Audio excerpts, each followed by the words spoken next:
Welcome to the show. Ain't Gonna Hurt Nobody podcast, episode 34. 34. Sweetness, Walter Payton. I got my own sweetness here. We all do today. So in honor of one of the greatest men to ever live and play football in the city of Chicago, Walter Payton, we had to bring you guys something special for this episode. We always say episode is special because every episode is special, but this one is near and dear and close to my heart. Bourbon drinkers, newbies to the game, people who are trying to figure out what they want to do with their life and trying to find the right spirit to drink. We got a special show for you today. Ladies and gentlemen, we got Chicago very own Jesse Steward Jr., Yay. the owner and founder of Alexander James Straight Bourbon Whiskey. Thank you for having me.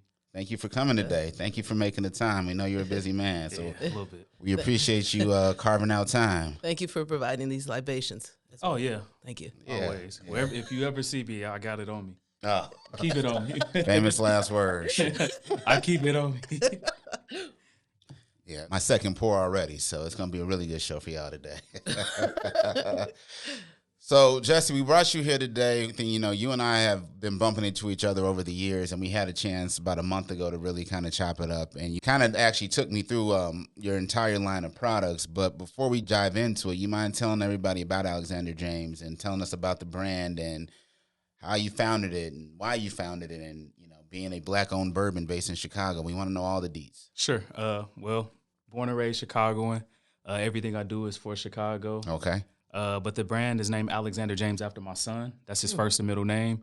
The brand was inspired by both of my grandfathers. My parents were high school sweethearts, so naturally my grandfathers became best friends. Their names were Jesse and James, literally as thick as thieves, but those guys would get together, drink whiskey, talk about, they both were Vietnam vets. So Okay. We got a lot of good war stories. They're both from Arkansas, so we got stories about, you know, how our families came to Chicago. But everything was always told over a glass of whiskey. Okay. So one day I was drinking with those guys and thought, you know what? I want to make my own whiskey to continue that tradition of storytelling.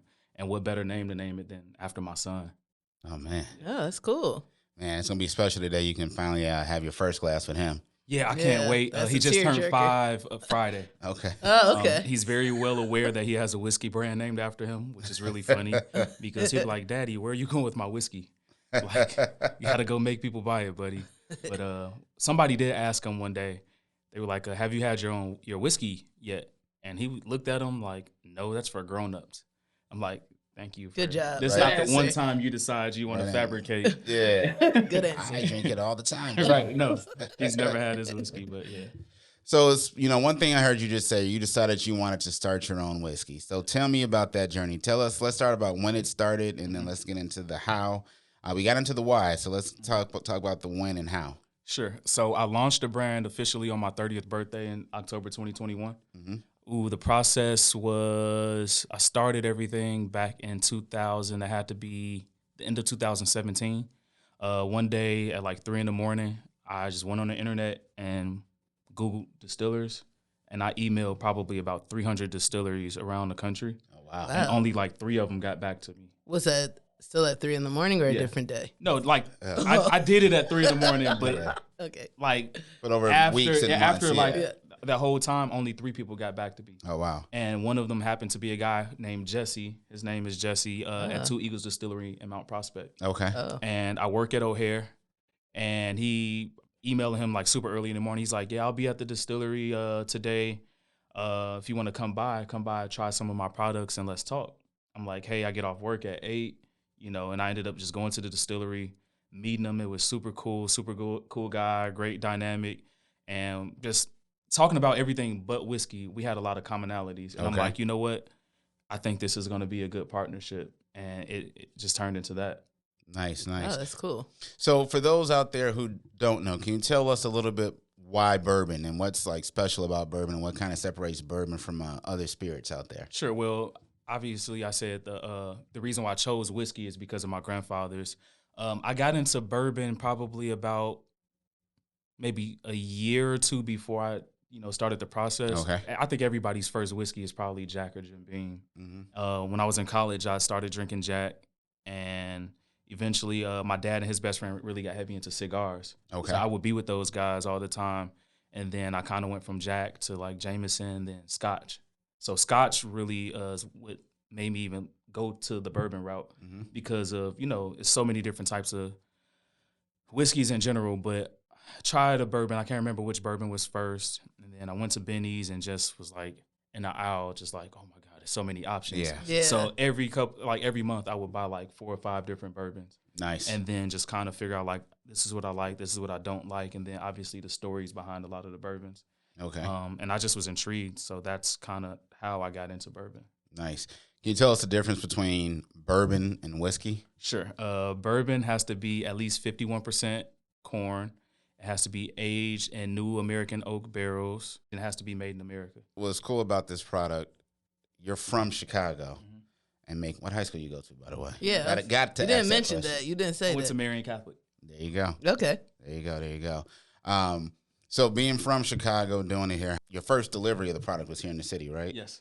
So tell us about that at Kimbark. Yeah, so strategically, with me being black, my brand being black-owned, Kimbark is a black-owned liquor store, so I made a point to make Kimbark the first store to sell it because I feel like it wouldn't be right to do it any other way. So Kimbark was first. Eventually, Benny's picked it up like 3 weeks after Kimbark because I don't know how somebody from Benny's saw it, but I guess I built a nice buzz. I think I sold my first tasting was October 30th of 2021 at Kimbark. I think I sold like 40 bottles in $3. Damn. That's good. That's a lot. Yeah. That's a lot. That's a lot. That's a lot of whiskey. a lot of bottles. Yes. So obviously Kimbark, they were like, "Oh, you're good. We're gonna make some shelf space for it." Nice. And my 6-month goal was to be placed in Benny's, but they reached out to me in 3 weeks.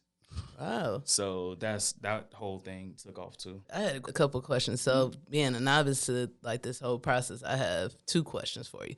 So my first question is like, how did you literally just like Google how to get it started, or did you have a mentor, or did you like ask people like, how do I get into this? Because it seems like it's a lot, just getting the barrels and all. Like, how did you like know what to do? Luckily, Jesse at Two Eagles kind of just walked me through everything. Oh, okay. He kind of made it really easy. I have 0 spirits industry experience.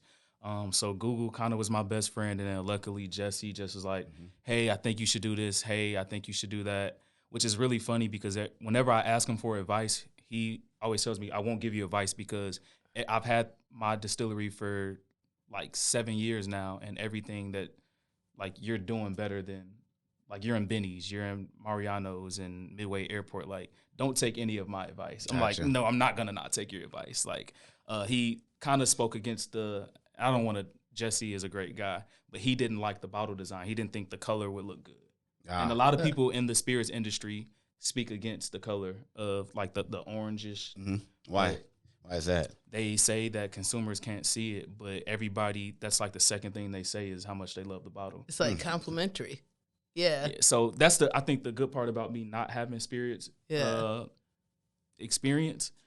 I'm thinking of everything from a consumer standpoint, not a business standpoint. And I think that's been what makes my brand very organic. Got it. Yeah. Then like my second part question, like, did you have like a plan B? Like, if this didn't go the way you thought, like, would you have gone into like a different spirit, or would you have done something else? Like, what were your thoughts about that? So 'cause this is pretty bold. This is brave to do. So and this You is guys don't understand how historic this is and how big this really is for our show and the city and the culture. Like, this is big right now. We're talking about a black-owned whiskey based out of Chicago with the founder owner right here right now. This is big.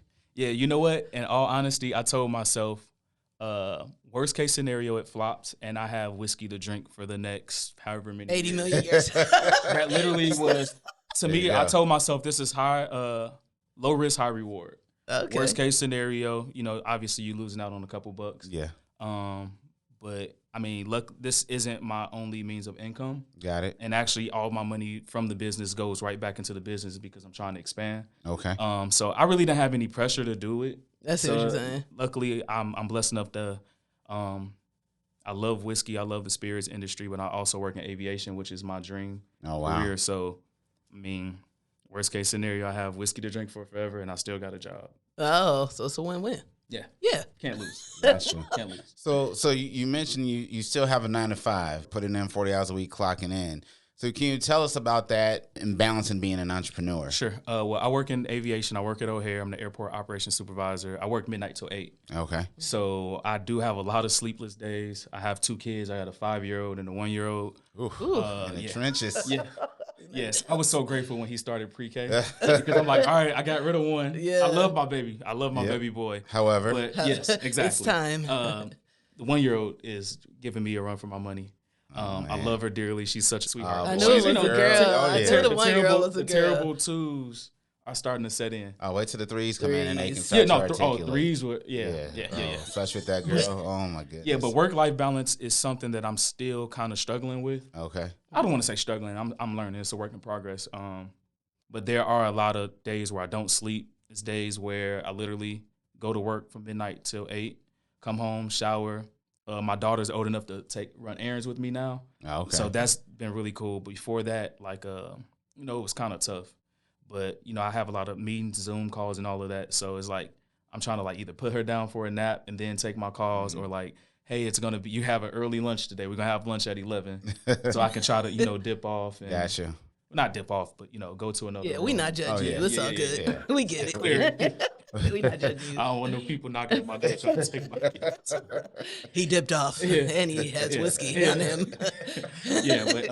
Sometimes it's difficult, but I think because I love it so much that I don't even think anything of it. My dad was an entrepreneur. My dad also worked in aviation, so I think that's cool. Watching him do it all those years, I think it's just in me to just kind of be a hustler, go-getter, and, I mean, small sacrifices pay big dividends. So you got the blueprint. I did. Yeah, my parents, I love them a lot, but we don't agree on a lot of things. They're my heroes. They're my best friends, my advisors. But a lot of different things, they don't see my perspective. I don't see theirs. So we kind of go at it, kind of clash a little bit, but it always works out. What was their reaction? I assume like one of the first bottles off the line that's part of the brand. Mm-hmm. You enjoy with your family? Yes, for sure. What was their reaction? They were just extremely proud, and they still to this day like just tell me how proud they are. My grandfather Jesse died 2 months before the product came out, so he didn't get a chance to see it, and he was the biggest whiskey drinker, big Canadian club drinker, hilarious. But my grandfather James, who my son's middle name is named after my mom's dad, he is to this day like he just whenever he sees me, he just like touches my shoulder and say, "Boy, I'm so proud of you." Man. So it's been really cool, very rewarding. Did they drink anything else? Did they give everything else up? My dad has this thing where he only drinks Alexander James. My grandfather kind of has some health stuff going on, so he doesn't drink a lot. Yeah. But when he does drink, he drinks. Makes it worth it. It makes it count. Yeah, for sure. But my dad feels like he has to. Mm-hmm. He's like he has this like weird bias thing because I'm his son. Like this is better than that. And I'm like, Dad, I know you just supported me, but this is really good. So we kind of jokingly go back and forth about other whiskeys that I still drink other whiskeys. Okay. I don't only drink Alexander James. I don't want to burn my palate out.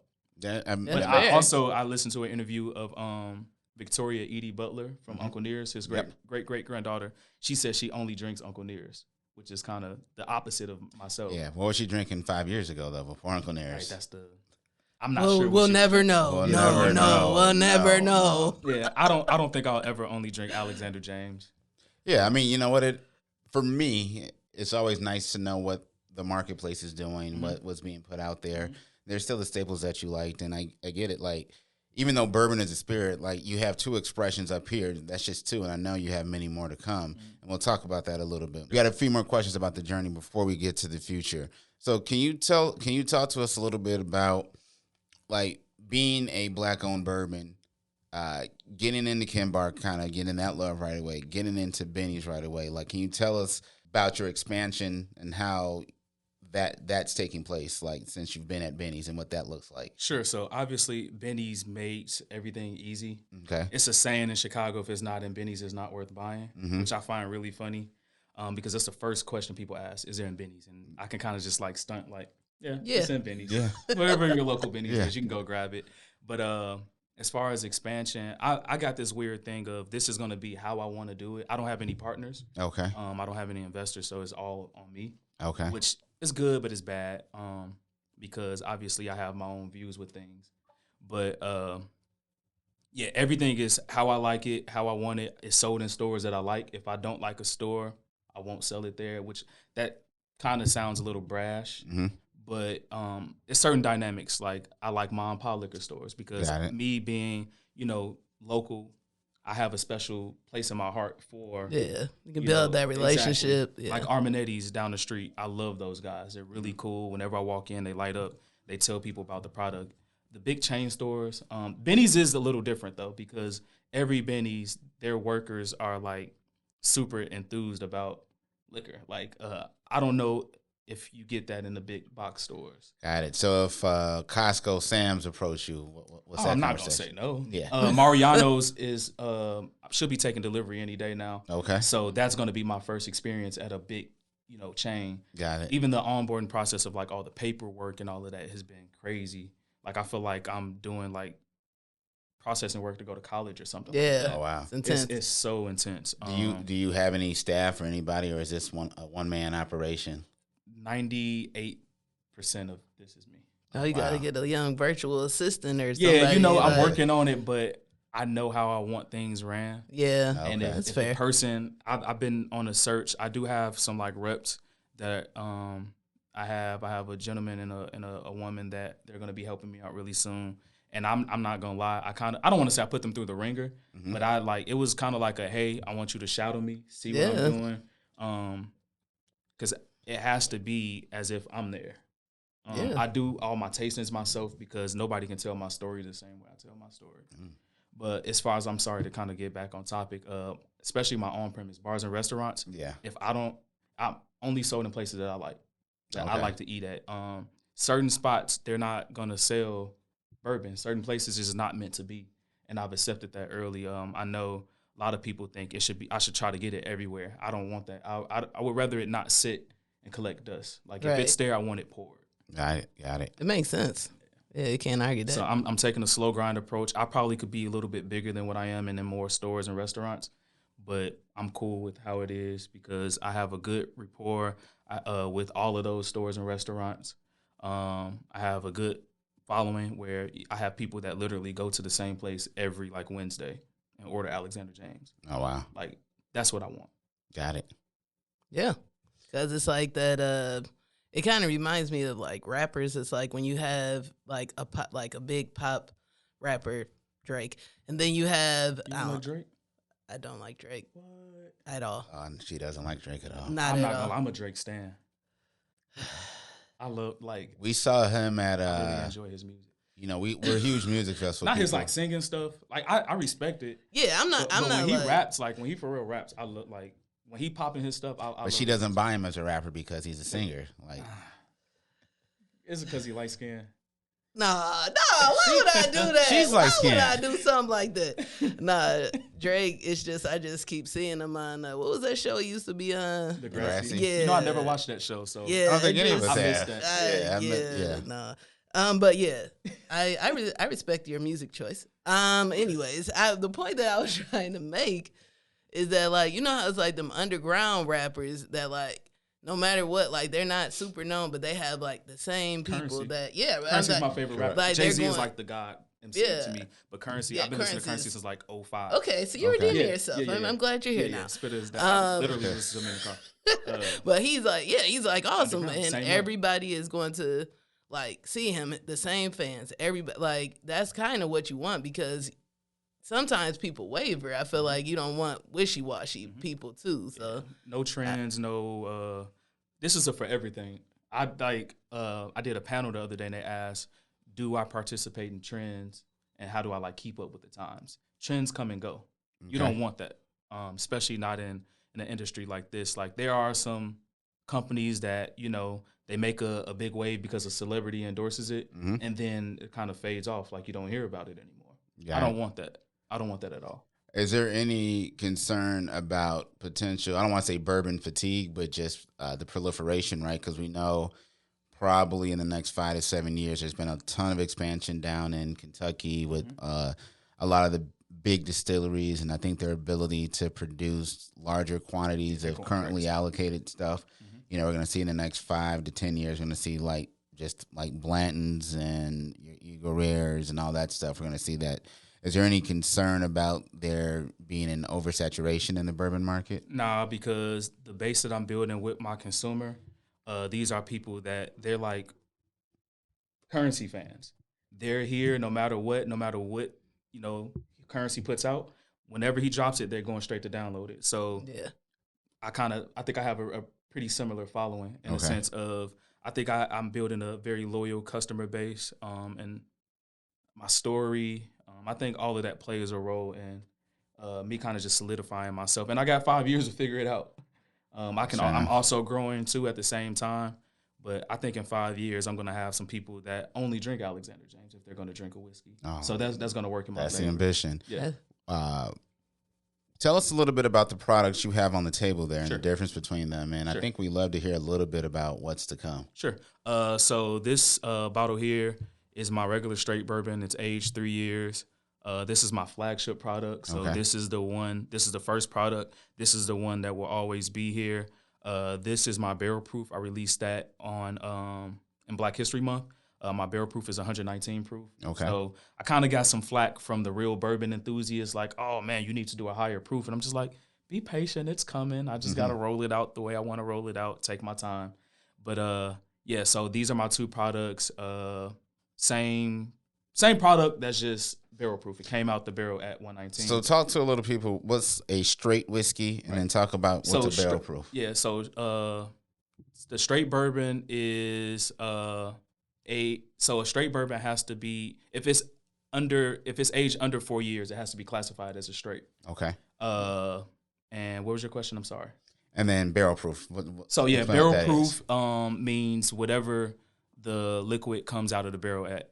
That's what you stamp the proof at. So my flagship straight bourbon is 90 proof at 45%. My barrel proof is 119 at 59 point. I think it's 0.7. Oh wow.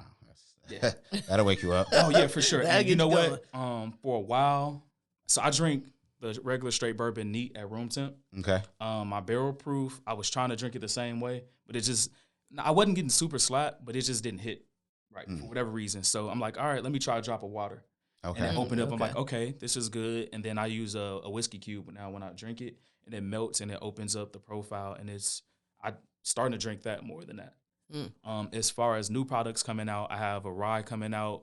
I was gonna release that during Black History Month too, but 2023 or 2023. I'm sorry. Okay. Yeah. So kind of to go off topic a little bit, for the last 2 years, I've done a limited edition Black History Month bottle where I release 100 bottles, one design, and once it sells out, I'll never put that bottle out again. Oh wow. So last year I did one. This year I did a different design, and every year for forever, I'm going to do a different bottle, and I'll never repeat that bottle design. Oh, man. To kind of make it like a collector's item. Yeah. So I'm doing something special this next year.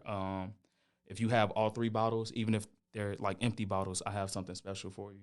What if you have none? If you have none, you just got to get on a wave now. There you go. You cook out of like I have to literally like put 2 in my safe for myself because it's like I don't want to I'm not going to accidentally open it, but I'm the kind of person where I'll give somebody a shirt off my back. So if somebody goes, "Oh man, I missed a bottle," I'd be like, take this one. Gotcha. So I have to literally make myself put 2 up because I'm going to build an archive of all my bottles because 5 years from now it's going to be 5 different. There you go. Do you do the design or how does that work? I designed the bottles myself. I literally one day like closed my eyes and I just saw the bottle like how I wanted it to look. In red, green, and red, green, and black. Yep. So so I got the rye coming out. I'm gonna do some other spinoff bottles because that's something I've never really seen in the spirits industry. Especially now, I've never seen a Black History Month bottle. So I'm definitely I know I can. No, the exact opposite. No, some people I've seen like Pride bottles. I've seen like the artist series like Hennessy. They definitely used to snap with that. Yeah. Bombay, they do the Basquiat. So they do you see a lot of Chinese New Year appreciation. Yeah, for sure. So I am working with some Chicago artists to do some spinoff bottles.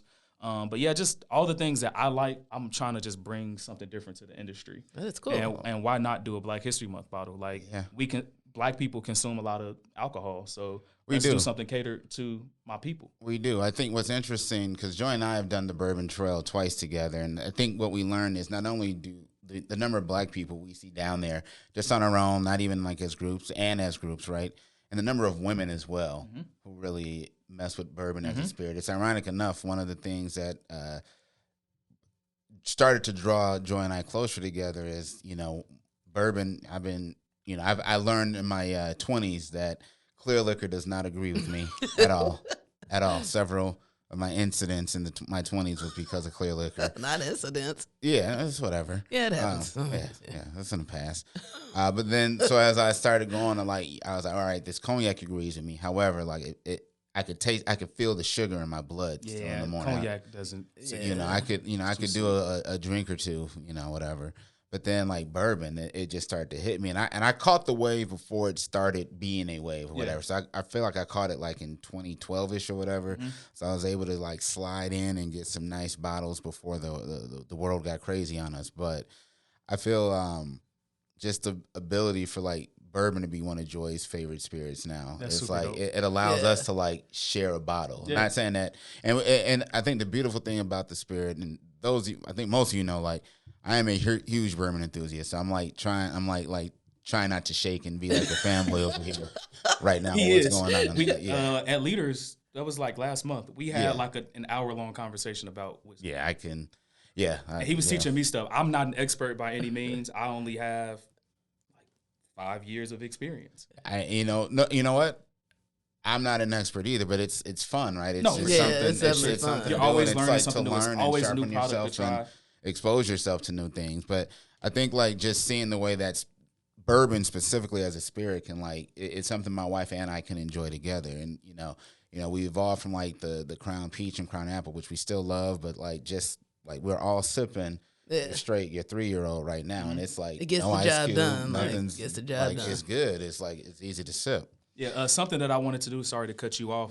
I also, especially with the flagship product, I wanted this to be something that you can enjoy as a mixed drink. If you're into that, like my mom isn't a big drinker, but I have a drink called the 96 Impala. It's the same color. I'm a big car fanatic. But the purple one, the purplish color, the drink comes out that color. What's in it? It's a blackberry puree. Blueberry puree, orange juice, lemon juice, and Alexander James. Oh, that sounds... It's super sweet, but she loves it my dad will batch it because my dad will come home every day and pour him some. So he'll make it for my mom. So the days, like you said, you guys drink together, my parents drink together. Oh, wow. My mom, like I said, she's not a big drinker at all. Yeah, but my dad will pour his. They'll be watching basketball or baseball or something like that. He'll have his neat, and my mom will have her Impala, and they just chill out. And it's so easy to do. We do that. We do a lot of highballs. We do a lot of just whiskey and gingers. The batch drinks are kind of cool. Like we should do some recipes. We could do a whole follow-up just with recipes, especially the batch ones, because you just, if you pour out like a few ounces, you can like batch straight in the bottle and it's just keeping it in your fridge. I'm not a big mixed drinks fan. Yeah. But I knew in order to kind of tap into that audience, I've grown to love it. I was at the Duplex yesterday. It's a Black-owned restaurant, which I got to give them a shameless plug. Those are my guys. Yeah. He was my guy. Yeah, I used to work with Laquan. Oh, yeah. That's my guy. My guy. My boy. Shout out to you. But they made me a whiskey sour yesterday, and it was great. There you go. And that probably was my third whiskey sour ever. I love whiskey sours. Yeah. But it's I also, to kind of backtrack, I did a campaign for Women's History Month called "Bourbon's Not Just for the Boys." I saw it on your Instagram. And that's not just a Women's History Month thing. And I kind of did it and disappeared because some people are only going to acknowledge Women's History Month during that time. So I let that die down. Yeah. So now I got campaigns all summer to just encourage more women to be a part of it. And I used my cousin and her friends. I surprised them with I hosted girls' night. Oh, okay. So they played games. Ordered some food for them. They had no clue what was happening, just my cousin did. And they came and I made drinks for them all night. And it was super cool because they would never in a million years drink bourbon.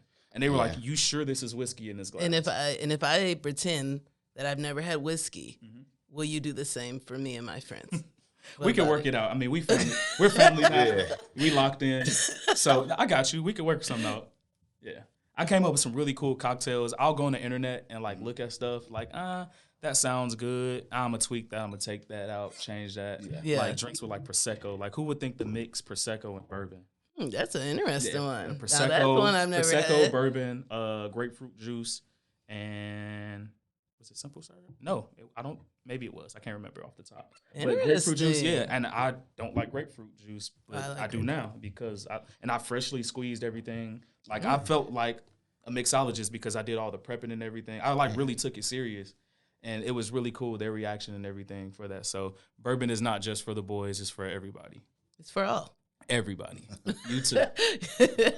So, can you talk about the price point of your bourbons? Sure. And because I know a lot of people, when they when they're buying bottles, they buy strictly off of price. But can you talk about your price points? And, sure. So my regular straight bourbon is $49.99 at most stores.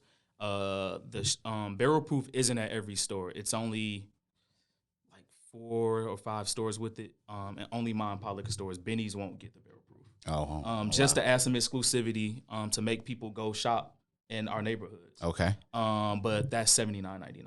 What are the? That's really good for a barrel proof. Yeah.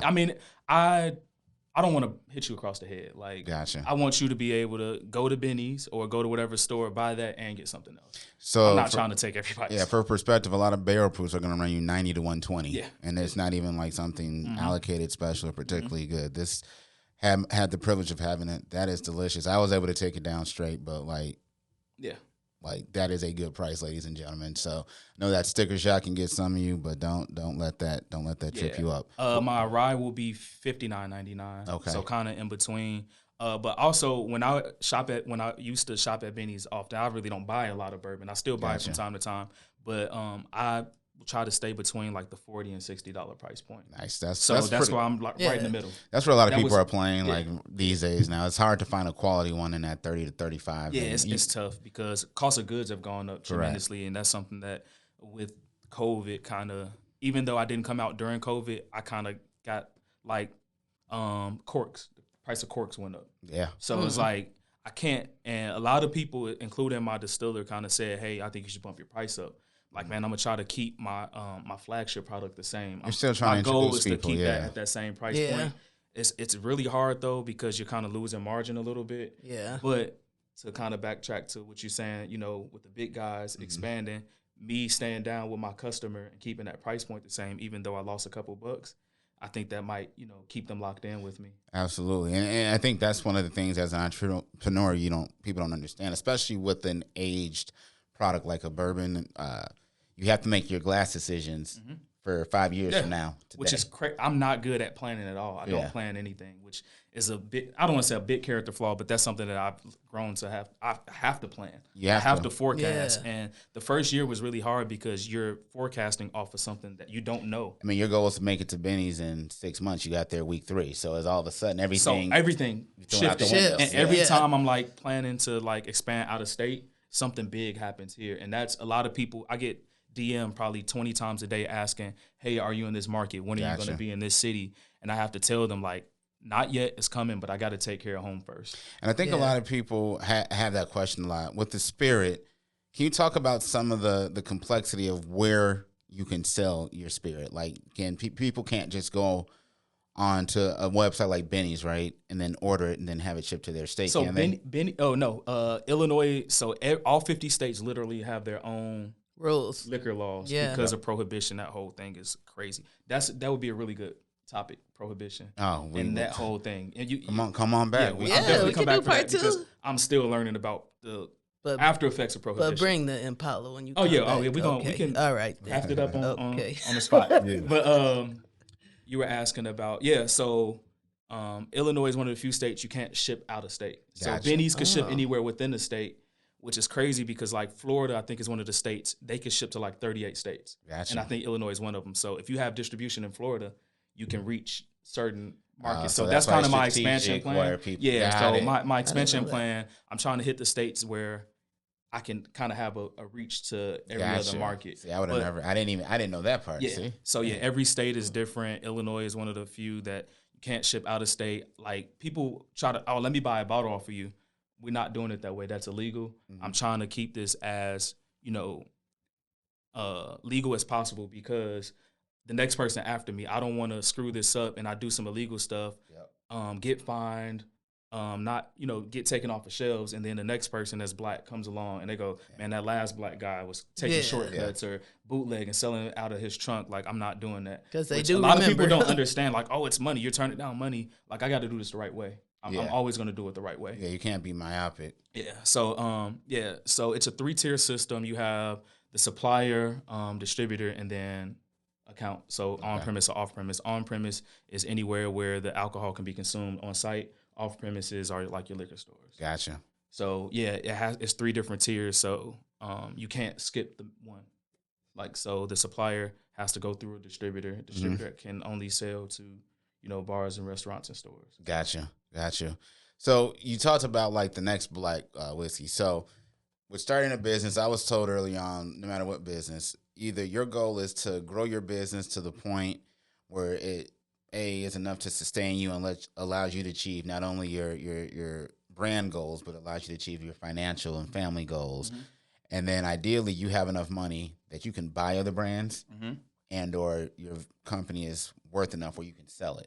Yeah, that's the tough part that I've had people month 1 offer not to completely buy it out, but try to buy in. Okay. At like money. I'm like, I text my dad like, this dude just offered me, and I was like, that's what made it easy to say no is like, this is month 1 or month 3. Gotcha. So if you're offering me this now, 5 years from now, what is this going to be worth? Gotcha. The more difficult part is this is named for my son, after my son. This is for my son. Yeah. So I want to keep it and let him decide that. So when he turns 18, and if he wants to sell it, that's on you. I did this for you. I hope that he keeps it in the family. I got a chance to go out to Tennessee for the Uncle Nearest and Jack Daniels. They have an initiative for Black-owned spirit companies. And Fawn Weaver, their CEO, I know they're getting offered crazy amounts of money. Absolutely. And she was like, we're not selling. So I kind of have that same approach. I'm open to investors at this point because I understand you kind of, in order to grow, that's a part of the game. Because my goal was to just keep this all by myself. But, who knows? We'll see. But I do have other spirits coming out under different umbrellas. So hopefully, this can make some shake. And I got... Listen, let's have an Ain't Gonna Hurt Nobody exclusive when you want to drop them. You know what? Got a platform. No, for real. You asked, being funny. No, you asked, so the announcements will come here. Seriously. Let's do it. Oh, okay. I'm a man of my word. Yeah. I'm a very simple guy. If you ask me, like, if you like my hoodie, oh, man, that hoodie's dope. Can I have it? Sure. You ask for it. A lot of people, closed mouths don't get fed. Dibs. That's true. Literally. That's true. No, you asked, so the exclusive, I don't know exactly when, but I'll shoot you a text when I'm ready. We'll be here at Lavargan I'm not Studios. sure which spirit is going to be first. I'm not sure which one will be first, but I have an idea of what I'm going to do first. But yeah, we will literally come here and you guys could test it on the spot. And do it that way. There we go. We can make an event of it. Yeah, that ain't gonna hurt nobody. Nobody at all. No. So I want to shift gears. We're almost at time, but want to shift gears a little bit. We all live on the south side of Chicago. Want to talk a little bit about parenting a little bit. So let's that's walk a away big from shift. Bourbon. Yeah. Let me take a drink. You know what? Let It's me not a big take shift because your kids will lead you to drinking. As stated, you see glass in hand. So talk to us about your approach. You talked about how you're trying to balance it. Like, obviously you work the graveyard like that midnight to 8, then you come home and then you're doing your other full-time job. But talk to us about how you and your wife like balance that all together. Like how do you guys like compromise like on that and like without the help of a family therapist? It's tough. We both have jobs, we both have kids, so it's communication is key with anything. Got it. No matter who you are, any kind of relationship, partnership, friendship, communication is key. Mm-hmm. So I think that's the best way to kind of combat that. Is days where it just doesn't work. Luckily, we both have a really good support system. Both of my grandparents, all my grandparents are retired. Her mom is retired, so we have help there. My mom, she has somewhat of a flexible work schedule sometimes, so it's times we're like, hey, Mom, I'm caught up in a meeting up north. Can you go grab AJ from school? Got it. So that helps tremendously to have that support system. So shout out to them because without my support system, none of this, like nothing. I've always had, really good support and good examples with my parents. Just they've been married for 30, whatever, how many years. So just kind of watching them communicate, watching them kind of have a balance with me, because I was a 3-sport athlete as a kid. I was in band. I was humble brag. Yep. What instrument in band? I did percussion from 5th to 8th grade. Oh, Went okay. to Marion. Marion's band is like one of the best in the world. Oh, and wow. I played football, and I'm just like, y'all not gonna make me try to choose between band and football. I was a pretty decent football player. I played basketball, ran track in college. Oh, okay. Yeah, so, but yeah, all of that to say, that balance just comes from just communication. Cool. Yeah. Cool. I have nothing. I don't want to talk about my kids now. Joy been quiet. Joy been a little quiet. She got that cup. I have nothing to bring up about parenting. You know what? It's really cool. Kids are like another full-time job, but just seeing this and knowing that I'm doing this for them, it makes everything worth it. So I do feel bad a lot of times where like I don't get to see them a lot because I'm out working. Like my son will be like, "Hey, Daddy, where are you going?" I'm like, "Hey, but I gotta go do a tasting so people know about your whiskey." Damn. But he's super cool and understanding. Like he'll obviously be like, "Man, I miss you," or like if he says like, "I don't want you to go," and if it's something I don't have to go to, I won't go. Okay. So that part is kind of tough because I if I could, I would be around them all day, every day, and I am working to the point where maybe I can retire a little early, do this full time, and I could be with them all day long. Man, that'd be a blessing. Yeah. So that's what I'm working towards. I'm real big on the law of attraction, so I'm speaking into existence. Well, when you build out your marketing department, man, let me interview for that CMO position off the bat. I got you. Because I definitely, I'm getting to the point where I am needing help. I'm seeing Absolutely. it. Some people might not see it, but I know my business. I know how I want it to run. So I'm seeing little things like, I need help. Gotcha. Because it's growing. Gotcha. Yeah. Well, we're almost at time, and like Joy, one of Joy's favorite segments of mine is things we wish we would have known. So it's a little thing we do on our show where we talk about a life. So we started this show. Most people don't know why we do this segment. So we originally started this show. Basically, it was like, hey, we want our kids to hear our voice, how we thought, how we move, how we interacted. That's why we kind of started this podcast. Like you for this bourbon, like we started the podcast for them so they can hear their mom and dad actually talk about things. Like, I didn't know my dad did that. I didn't know mama did that. I didn't know my dad felt that way about that. That's pretty dope. So that's how it started. And so the things we wish you'd have known were meant to be sound bites for them so they could apply it to their life. Because as we all know, like experience is the biggest and most highest paid teacher in the world, right? Sure. So that's where the segment started. So I'll kick us off today, and I think it's a theme that you said kind of often. So one thing I wish I would have known is just that closed mouths don't get fed, right? I think oftentimes like we're afraid to raise our hand and speak up and ask for something. I think we feel like we need to prove that we can do it on our own, and nobody does anything on their own, right? You talked about your guy with his distillery out. He kind of, he's helped you along the way, and it's obviously been probably mutually beneficial for him as well. He loves it. Yeah, right. But I think just that notion, like you reach out to 300 people, you don't need 300 yeses. You really only need one good one, right? Yep. And you can move. And I think people underestimate the power of just asking somebody and the fear and humiliation of a no. But reality is, it's all about just raising your hand, because eventually someone's going to feed you. So I wish I would have known that. Yeah, fear of failure is what drives me to do everything, because I've used reverse psychology to trick myself into success with a lot of things. It's like, man, I'm afraid to do this. Like this, I'm not going to lie. The final push to do this, because I was terrified to do this. I'm like, who am I? I'm a regular guy. I'm not a celebrity. I don't, have money like, whoever. John Basile Tequila, shameless plug, Black-owned tequila based out of Chicago. They had just came on the market, and I know one of their owners, and I reached out like, hey, man, I'm thinking about doing this whiskey brand. What do you think? Like, what's to it? His words, I want to say almost exactly, there's nothing to it, just do it. There you go. And that literally was, I'm like, okay, I'm doing it. There you go. It was literally like that. Go for the gusto. Yeah, that's it. Yeah. Oh, okay. I guess it's my turn to say. All right. I got a 2-part, because I would say something that I wish I would have known is just like understanding how different alcohols interact with your body. Like I think people just watch shows or watch TV and they think, oh, I got to get a screwdriver. Like I used to always order a screwdriver because I didn't want anybody to know I really didn't know what to order. And that was like the only drink I knew. But really, like, I can't drink vodka. Like, I have esophagus issue, and I didn't realize that. So it's like, if you understand, like, what works for your body, like, you'll enjoy your drinking experience a lot better as well. So that's, like, something I wish I would have known. Like, if you're getting sick all the time, if it might not just be you. Like maybe you did drink too much, but maybe it's like your body is responding and you need to find what works best for you. Alexander James might be a great thing to consider.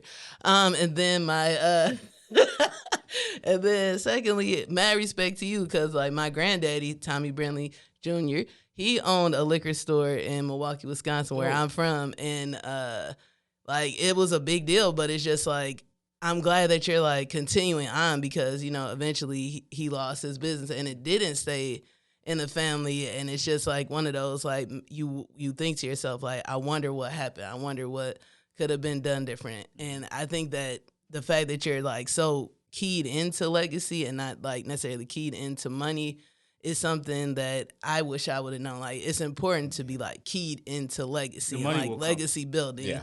And like, yeah, everything will come because people will respect your story, and that's important. And my slogan is Toast to the Legacy. Mm. Yeah. You're talking about legacy. I guess I kind of failed to mention that. I like that. Yeah, it is. I couldn't read it because even though I have glasses, my eyes are very bad, and I thought that said tunnel, but it says toast. Toast, yeah, sorry. Oh, right. I got LASIK like 8 years ago. Was that a good move? If I had to get it again tomorrow, I would do it. Did they say you have to get readers? That's what they always tell me. But again, my eyes know what? are bad. I see it. Like I said, it's been like 8 years. I see like a slight diminish in my vision. Okay. But like I said, if I can get it again, I'm getting it again. Man, you might have to get those readers, but you can get some clever ones. Those readers, the way they like fold I'm out. gonna be swaggy with it. Yeah, they have it around their neck and they just like pop it. Ow. Did you see Ray J's glass? This is so It's okay. Hey, I might be copping Ray J's readers that fold in half. Yeah. Unbreakable, but they wrote. Yeah, I did. Yeah, that's cool. Ray J got every product. He's a great entrepreneur, though. Yeah, that's what you got to do. Yeah, shouts to him.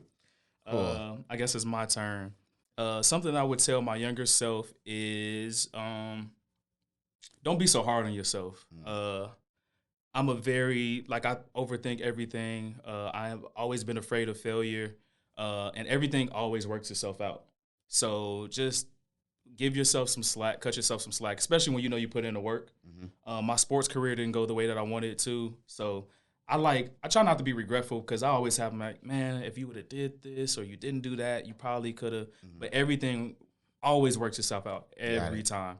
So just trust in yourself, trust in the process, and know that what's meant to be will be. Yeah. Well, ladies and gentlemen, I think that's the perfect way to wrap up this show. Please, pretty please, go to Benny's. Where else are you sold? Just give people a little taste. I know you're in a lot of places. But Benny's is the easiest. Armanetti's, Kimbark, Matson Liquors, Armanetti. Did I say that one? Yep. United Liquors, Bevdas, Mariano should have it hopefully in the next week or two. So that's gonna be really, really big for me because they have 44 locations across the state. Yeah, they're owned by Albertsons now, right? So them and Jules are almost the same. Yeah. You know? Yep. So Mariano's, but AlexanderJamesWhiskey.com has all the stores and restaurants that carry it. Alexander James Whiskey on Instagram. I always post new accounts there. I always post happy hours, tastings, drink recipes, food recipes. I kind of failed to mention that I also cook with it. Oh, okay. That's another way if you want to support it, but you don't drink whiskey. My grandma made a sweet potato pie for Easter and Christmas. Phenomenal. I'll glaze salmon with it. Happy Easter. Brussels, Liddy City. Liddy City. But alcohol is cooked out. Gotcha. Oh, that's cool. Oh, yeah. But I cook with it Brussels sprouts, barbecue sauce for chicken and ribs. I said salmon. Sounds good. Root beer floats. Like anything you can think of, I tried to cook. There you go. So, yeah. But Alexander James Whiskey. Hey, please check it out. Please support our man, Jesse. That's our show. Ain't Gonna Hurt Nobody podcast. We out. Cheers. I appreciate you guys. Thank you. I'll be back when it's time to announce. Let's go. Ain't Gonna Hurt Nobody podcast. We out.